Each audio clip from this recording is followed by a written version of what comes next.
Duh, rekan peneliti muda, asli pusing banget gak sih kalau sekarang kita cek sosmed, isinya klaim obat kanker herbal semua.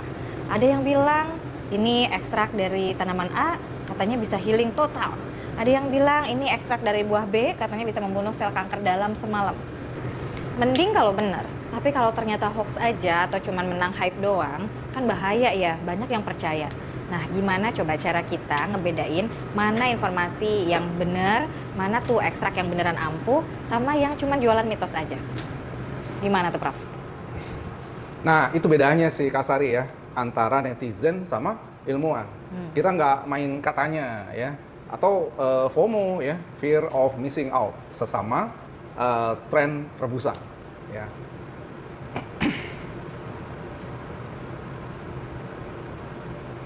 Ntar dipotong ya. Gue ini dulu. Soalnya mantul sih. Tugas kita adalah membuktikannya, Kak. Ya, mau secanggih apapun klaimnya, setiap senyawa kandidat anti kanker itu punya satu pintu gerbang, ya, yang wajib harus dilewati sebelum bisa dibilang berkhasiat, Kak. Betul. Nah, gerbang yang tadi dibilang sama Prof. Anum itu adalah evaluasi aktivitas biologis. Jadi kita harus bisa jawab pertanyaan paling dasar. Beneran bisa nggak sih senyawa ini menghentikan pertumbuhan atau membunuh sel kanker? Assalamualaikum, halo para peneliti muda. Kembali lagi bersama saya Astari. Dan saya Anom. Dalam course Uji Lab itu mudah, onkologi seluler dan molekuler berbasis riset.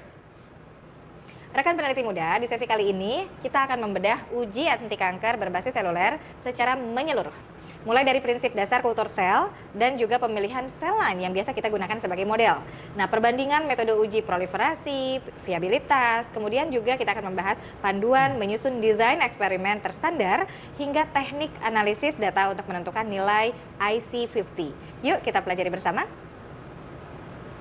Sebelum menjawab kenapa kultur sel itu menjadi pilihan utama di tahap awal, rekan peneliti muda harus paham lebih dulu peta besar pengujian di bidang biomolekuler. Secara garis besar, jalur penemuan obat itu bertahap dari sistem yang paling sederhana sampai yang paling kompleks. Secara umum, ada 3 tingkatan utama pengujian yang harus dilalui suatu kandidat obat. Yang pertama, itu yang kita kenal sebagai uji in vitro. In vitro artinya ada di luar tubuh dari makhluk hidup. Jadi, pengujian in vitro itu dilakukan dalam lingkungan buatan yang terkontrol secara ketat, seperti misalnya menggunakan tabung reaksi, microplate, atau wadah kultur atau kita kenal sebagai T-flask. Objeknya bisa berupa enzim terisolasi, DNA, protein, atau jaringan sel yang diisolasi dari organ. Yang kedua, setelah in vitro ada yang dinamakan sebagai uji in vivo. In vivo artinya di dalam makhluk hidup yang utuh. Jadi pengujian ini menggunakan organisme utuh non-human seperti misalnya pakai mencit, tikus, zebrafish, dan juga model lainnya. Nah, di tahap ini kita mengamati bagaimana sebenarnya sistem organ, metabolisme tubuh, dan juga sistem imun merespon obat secara menyeluruh. Lanjut yang ketiga, itu adalah uji klinis pada manusia. Tahap akhir yang melibatkan sukarelawan manusia untuk memastikan suatu kandidat itu apakah aman. Jadi dilihat dari sisi safety-nya, kemudian dosis efektifnya berapa, juga efikasi obat sebelum mendapatkan izin edar secara resmi. Nah, Kasari ya, membayangkan uji hewan atau yang disebut sebagai in vivo atau uji klinis gitu ya, itu udah terbayang ya betapa rumit, mahal, dan mungkin juga yang pasti prosesnya ya, lamanya proses terbentuknya dari awal hingga selesai gitu ya. Makanya kultur sel sebagai model in vitro itu sering dipilih sebagai gerbang penyaringan atau penapisan awal ya, atau yang disebut sebagai screening. Screening, betul. Ya. Nah, alasannya sebenarnya menggunakan uji in vitro setidaknya ada 4 faktor utama. Yang pertama adalah sederhana dan terkontrol. Jadi peneliti punya kendali penuh atas variabel eksperimen, mulai dari jenis sel kanker apa yang digunakan, kemudian konsentrasi berapa senyawa yang diujikan tersebut, durasinya berapa lama, hingga kondisi lingkungan termasuk suhu dan juga pH-nya. Kedua, relatif cepat kalau dibandingkan dengan uji-uji lainnya, karena respon seluler itu terhadap perlakuan bisa diamati bahkan hanya dalam hitungan jam saja, jadi relatif praktis ya. Yang ketiga adalah ekonomis dan juga high throughput.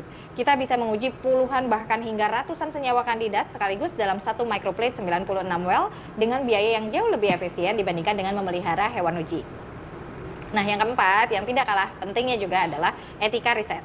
Prinsip 3R, meminimalkan penggunaan hewan coba di tahap awal riset itu sesuai dengan prinsip replacement, reduction, dan juga refinement.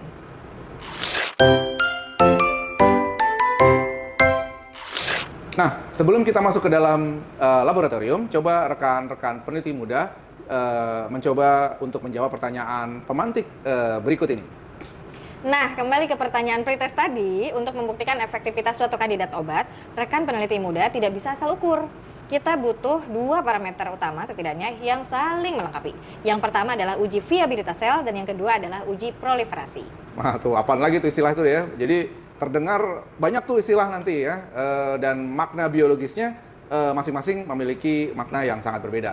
Nah, yang pertama nih ya, kita coba kupas uji viabilitas. Itu mengukur proporsi atau persentase sel yang benar-benar masih hidup setelah di-expose atau setelah di-treat ya dengan senyawa uji dalam waktu tertentu ya. Misalnya 24 atau 48 jam.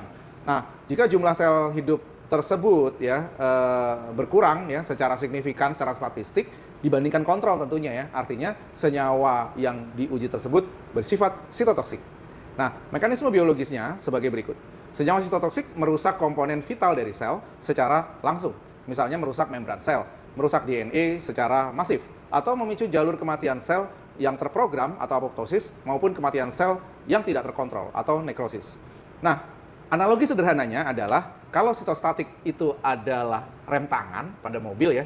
Nah, sedangkan kalau sitotoksik ya itu ibarat tentara gempur gitu ya, tembak mati. Nah, gitu ya. Di situ nanti terlihat tuh ada program kematian sel yang jelas atau bahkan kita bisa melihat juga ada sel-sel yang mati tidak ada programnya ya atau tidak terprogram ya, yang tidak terkontrol gitu ya, yang disebut sebagai nekrosis. Sudah jelas tentang viabilitas. Nah, sekarang yang kedua yaitu uji proliferasi. Berbeda dengan viabilitas, kalau proliferasi artinya mengukur kemampuan populasi sel kanker tersebut untuk terus membelah dan juga memperbanyak diri seiring dengan berjalannya waktu. Jika misalnya rekan peneliti muda memberikan treatment suatu senyawa uji, kita akan cek nih bagaimana laju pembelahan selnya, apakah dia melambat atau berhenti. Kalau iya, artinya senyawa yang kita uji tersebut bersifat sitostatik. Nah, mekanisme biologisnya seperti ini rekan peneliti muda. Senyawa sitostatik biasanya bekerja dengan cara mengunci siklus sel atau cell cycle arrest, misalnya menahan sel di fase G1, S, atau G2 dan F. Nah, sehingga sel tersebut tidak bisa mereplikasi DNA-nya atau membelah menjadi sel baru. Dia sudah terkunci di salah satu fase tersebut. Analogi sederhana itu seperti menekan rem tangan pada mobil yang sedang melaju. Jadi mobilnya tidak hancur, tapi berhenti bergerak maju. Sel kankernya masih ada, tapi jumlah populasinya tidak bertambah. Oke, rekan peneliti muda, perlu diingat ya bahwa kita nggak bisa cuma mengandalkan satu jenis pengujian saja. Bayangkan kalau kita cuma melakukan uji viabilitas singkat, suatu senyawa bisa saja terlihat kurang ampuh hanya karena tidak langsung membunuh sel dalam 24 jam. Padahal jika diukur proliferasinya, senyawa tersebut ternyata berhasil mengunci pembelahan sel kanker secara permanen. Nah, betul Kak Astaria. Tapi sebaliknya nih ya, kita lihat ya, jika hanya mengukur proliferasi, kita tidak tahu nih apakah penurunan jumlah sel itu terjadi karena selnya berhenti membelah atau karena selnya sebenarnya sudah banyak yang mati terbunuh tadi ya. Dengan menggabungkan data proliferasi dengan viabilitas, ya kan? Nah, kita mendapatkan profil respon biologis yang komprehensif. Ya, apakah kandidat senyawa kita bekerja sebagai penahan pertumbuhan atau sebut tadi ya, Kak Sari udah panjang lebar menjelaskan sebagai sitotoksik gitu, atau sebagai eksekutor kematian, sitotoksik ya, atau gabungan nih sebenarnya nih antara keduanya.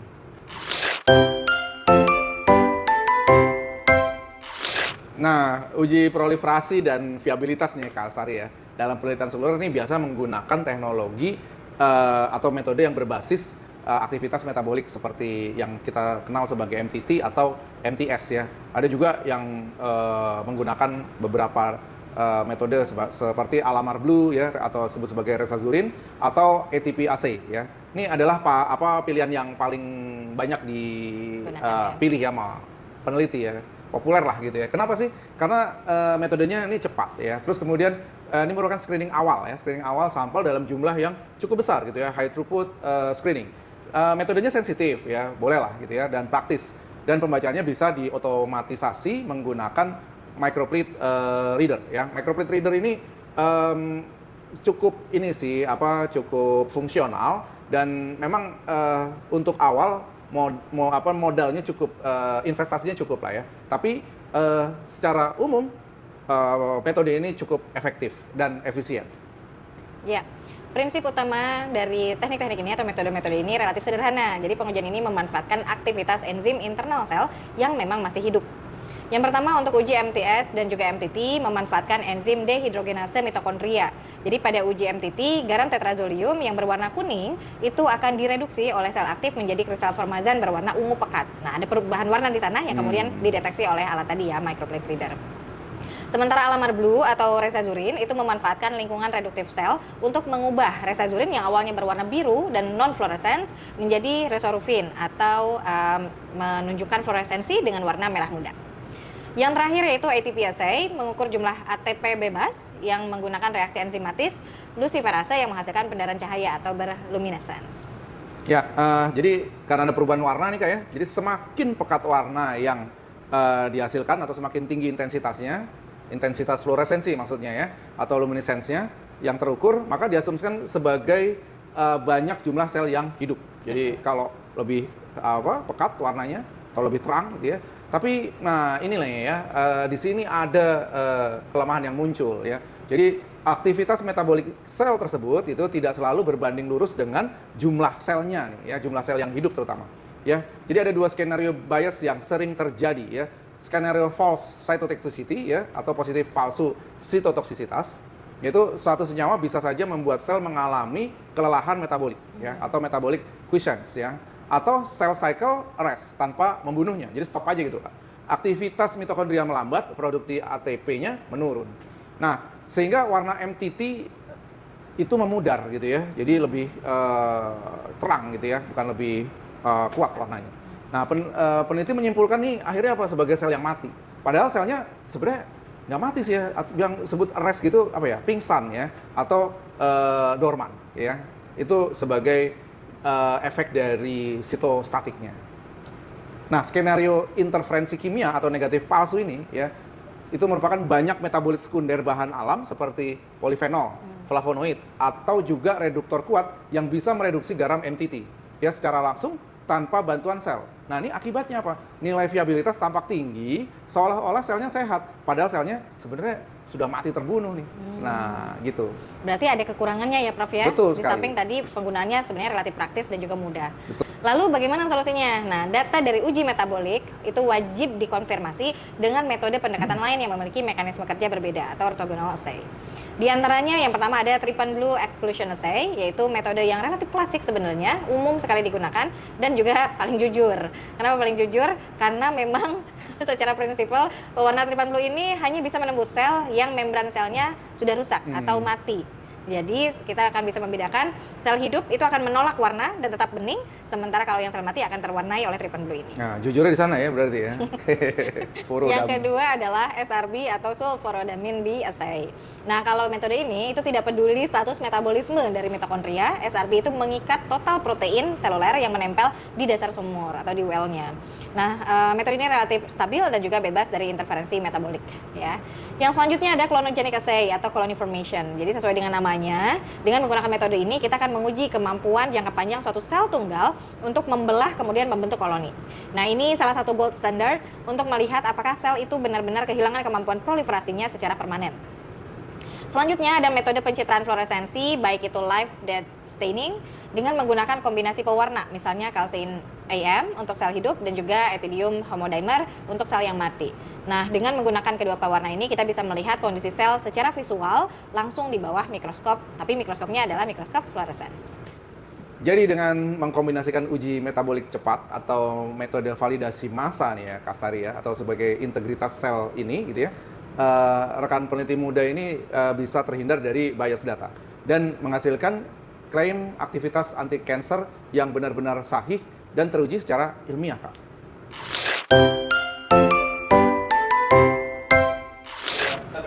Nah, sebagus apapun metode uji yang kita pilih nih, Kastari ya, data yang dihasilkan tidak akan ada artinya tanpa desain eksperimen yang sahih dan terstandar. Ya. Variasi sekecil apapun pada kondisi kultur, seperti jumlah seeding cell yang tidak seragam, tingkat pasase atau pasase number ya, yang terlalu tinggi, itu hingga perubahan pH dari medium ya, itu bisa menggeser hasil penelitian atau pengujian secara signifikan. Nah, untuk memastikan bahwa riset rekan peneliti muda ini memiliki reproducibilitas yang tinggi, ada 4 pilar eksperimental yang wajib dikunci. Yang pertama yaitu rentang konsentrasi dan pemaparan. Jadi gunakanlah rentang konsentrasi berbawaan logaritmik, misalnya 0,1, 1, 10, dan lain sebagainya, untuk memetakan respon sel secara bertahap. Serta tentukan juga durasi inkubasi yang konsisten. Biasanya yang kita gunakan ada 24, 48, dan juga 72 jam ya, Prof. Yang kedua adalah kontrol yang representatif. Tentu saja ketika kita menyampaikan bahwa ini signifikan atau tidak, kita harus membandingkan dengan kontrol. Nah, kontrol negatif atau pelarut atau solvent control itu merupakan sel yang hanya diberi pelarut saja, misalnya yang umum digunakan adalah DMSO. Kemudian untuk memastikan pelarut tersebut tidak bersifat toksik terhadap sel. Jadi kalau selnya mati ya betul-betul karena senyawa, bukan karena pelarutnya. Sementara yang kontrol positif itu biasanya digunakan obat anti kanker standar yang memang sudah teruji klinis, misalnya doxorubicin, cisplatin, dan lain sebagainya sebagai pembanding efikasi. Yang ketiga adalah replikasi biologis dan juga teknis. Jadi kalau replikasi teknis atau technical replicates itu biasanya minimal 3 sumur atau 3 replicates dalam satu plate untuk mengurangi kesalahan pipetting. Sementara replikasi biologis atau biological replicates itu minimal 3 kali pengulangan independen pada hari atau waktu yang memang berbeda dengan fase sel yang berbeda juga. Setelah data persentase, viabilitas, dan proliferasi diperoleh dari berbagai rentang konsentrasi, data tersebut diplot menjadi kurva respon dosis atau dose response curve. Persamaan regresi nonlinear itu umumnya model lock inhibitor versus response variable slope atau 4 parameter logistik 4PL ya, digunakan untuk menarik garis kurva yang sigmoid ya. Dari kurva inilah kita menentukan titik keramat IC50. Nah, IC50 atau inhibitory concentration 50% adalah konsentrasi spesifik dari senyawa uji yang dibutuhkan untuk menghambat proliferasi atau membunuh viabilitas sel sebesar 50%. Jadi setengahnya dibandingkan dengan populasi sel kontrol. Nah, prinsip dasarnya gini loh ya. Secara sederhana, makin kecil nilai IC50, makin tinggi potensiometrik biologis senyawa tersebut. Artinya hanya dibutuhkan konsentrasi yang sangat rendah untuk mematikan separuh populasi dari sel kanker tersebut. Tapi ingat rekan peneliti muda, jangan sampai tertipu hanya oleh satu nilai numerik IC50 saja. Ada 2 alasan utama kenapa IC50 tidak boleh diinterpretasikan secara terisolasi. Pertama, bentuk kurva dan efikasi max. Artinya 2 senyawa bisa saja punya nilai IC50 yang sama, misalnya 10 mikromolar. Tapi ternyata senyawa A mampu membunuh 100% sel pada dosis yang tinggi. Sementara senyawa B mengalami plateau atau mencapai batas kejenuhan dan hanya mampu membunuh maksimum 60% misalnya dari sel yang ada. Oleh karena itu senyawa A jelas lebih efektif. Kemudian yang kedua yang perlu dipertimbangkan adalah selektivitas terhadap sel normal. Ini aspek yang paling penting. Jadi senyawa yang super ampuh membunuh sel kanker dengan IC50 yang sangat kecil menjadi tidak berguna jika dia juga membunuh sel-sel tubuh yang sehat pada konsentrasi yang sama. Oleh karena itu, pengujian kandidat anti kanker yang ideal wajib membandingkan nilai IC50 pada sel kanker dengan IC50 pada sel normal atau sel sehat ya, yang non kanker. Misalnya sel fibroblast, vero ya, atau NIH3T3 untuk menghitung indeks selektivitasnya kasar ya, selectivity index atau kita sebut sebagai, kita ringkas ya, kita tulis sebagai SI.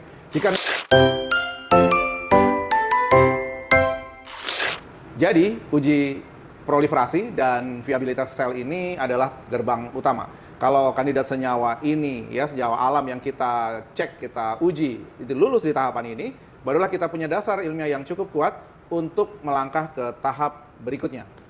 Di tahap berikutnya, yang bakal kita bahas di video ketiga, kita akan membongkar mekanisme molekulernya, mulai dari analisis apoptosis, siklus sel, hingga ekspresi gen dan protein. Sampai jumpa lagi rekan peneliti muda dalam course Uji lab itu mudah, onkologi seluler dan molekuler berbasis riset. Bis.